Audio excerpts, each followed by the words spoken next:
salam dan bahagia.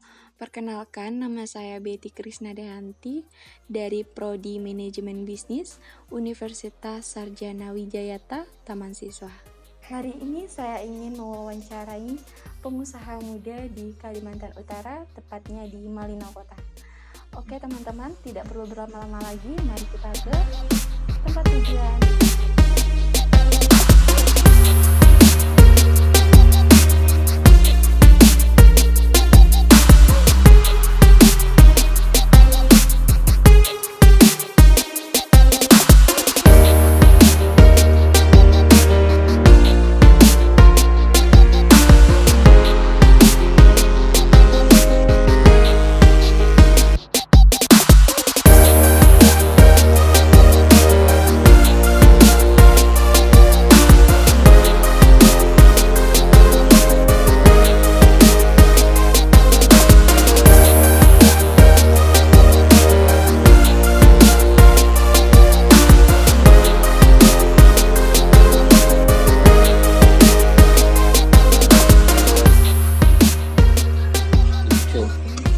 Saya sudah bersama pemilik atau owner di kedai 50.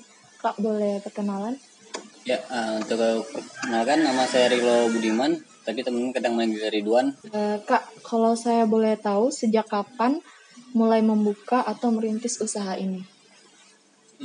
Untuk kalau ini sendiri, 50 sendiri dia baru berjalan 2 bulan, dari 26 Oktober kemarin. Dalam proses awalnya itu membuka itu seperti apa ya? Proses awal buka ini ya, Ya. karena ingin mewujudkan mimpi sih. Kan kemarin sempat pas di Tarakan saya sempat buka juga. Kebetulan hobi juga buat racik-racik minuman. Jadi kebetulan ada jalannya kita buka. Tapi awalnya itu memang dari komunitas literasi kita. Berarti ini bisa dibilang cabang ya? Enggak sih. Jadi? Anak baru. Baru bibit baru lah. Kenapa kakak memilih membuka usaha angkringan ini? Kedai maksud saya. Karena ini sih, pertama hobi nongkrong. Kedua karena memang suka meracik minuman. Dan juga kalau tempat tongkrongan kan pasti ada diskusi, ada ide-ide yang muncul dari situ. Dan juga karena ini sih, saya inspirasinya dari kedai filosofi kopi kemarin. Gimana cara kakak mempromosikan atau memperkenalkan usaha kedai yang kakak jalani saat ini? Untuk promosi sih enggak terlalu ini sih, masih normal seperti IG, Facebook dan lain sebagainya. Cuma di satu sisi saya memang senang berkumpul atau senang berorganisasi, baru senang ketemu orang baru. Setiap ada kegiatan maupun pemerintah daerah maupun desa itu saya pasti terlibat. Nah jadi dari situ channel-channel atau link teman-teman tuh ada. Jadi mereka tahu saya buka kedai. Nah dan dari situ mereka mulai datang. Mengingat kondisi kita yang seperti ini kan bisa dibilang sulit dalam mencari ekonomi karena adanya dampak COVID. Ya betul juga sih, tapi kan sekarang sudah mulai berkurang, jadi tidak terlalu besar lah untuk masalah itu. Kalau saya boleh tahu nih, berapa sih pengeluaran yang dikeluarkan untuk usaha ini sendiri? Kalau di total itu kira-kira kurang lebihnya sekitar 40 jutaan. Kalau untuk pemasukan itu sendiri bisa nggak menutupi pengeluaran yang ada? Kalau untuk pengeluaran balik modalnya belum kita bisa prediksi.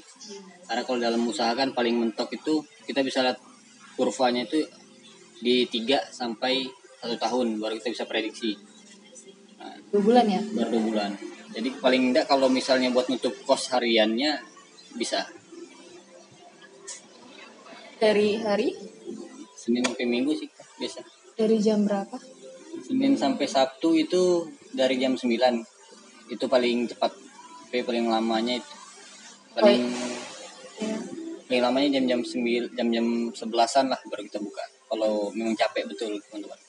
Kalau untuk ramenya itu hari tertentu atau di hari-hari, misalnya kan ada yang kafe, angkringan atau kedai itu Malam malam minggu. minggu. Kalau di sini selama dari 2 bulan ini saya lihat nggak ini sih, random harinya. Jadi kadang walaupun malam Senin dia kadang rame juga, kadang malam minggu juga sepi gitu. Kalau untuk konsep kedai ini sendiri? Nah, untuk konsep awal kita itu memang cuma membuat seperti terlihat purpose mini gitu. Jadi konsepnya konsep literasi. Tapi sering berjalan teman-teman nawarkan konsepnya itu berbeda. Jadi kita ada 3 konsep di sini. Kan konsepnya outdoor ini kita. Nah, ini konsepnya di dalamnya konsep klasik dan di dalam juga itu konsep dark gitu. Jadi macam ruang interogasi gitu kan. Tapi dengan tema diselingi buku-buku. Jadi menggambarkan keintiman lah itu, mempelajari buku, ilmu dan lain-lain. Untuk menunya itu cuma minuman atau ada menu yang lain? Untuk sekarang kita cuma cemilannya cuma ada 2 sih, kentang sama sosis gitu. Kalau minumannya sendiri? Kalau minuman kita memang ada beberapa, cuma ada sekitar 20 menu kemarin. Cuma teman-teman kadang ada yang request dibuatkan enak kita jual. Jadi biasanya kita setiap minggu atau setiap sebulan sekali, setiap minggu atau 5 hari sekali itu bakal update. Ada favorit untuk minumannya? Paling banyak sih memang kalau untuk di kopi itu kita ada di Green 50 sama Red 50-nya. Kak, untuk pertanyaan yang terakhir nih ya, apa sih motivasi dalam memulai bisnis ini untuk teman-teman yang ada melihat video ini nanti gitu, motivasi anak muda, kan kakak termasuk dibilang pembisnis muda lah. Kalau untuk motivasinya, karena saya memang pikir begini, kalau kita misalnya jadi kerja di dinas atau di perusahaan itu nggak bakal lama dan asetnya kita nggak bakal bertambah juga sih. Kalau untuk di usaha memang sama, cuma kita nggak terlalu terikat gitu. Kita nggak terikat, kita bebas mengekspresikan diri kita bebas, mau buat inspirasi apapun kita bebas. Nah, dan kalau buka usaha juga nggak bisa langsung ngikut-ngikut orang rame, ngikut-ngikut orang tiba-tiba langsung kaya apa macam, enggak. Karena memang prosesnya itu, justru di saat itu proses itu yang sangat berarti buat kita. Ya, punya pendirian gitu ya. Oke, makasih ya Kak.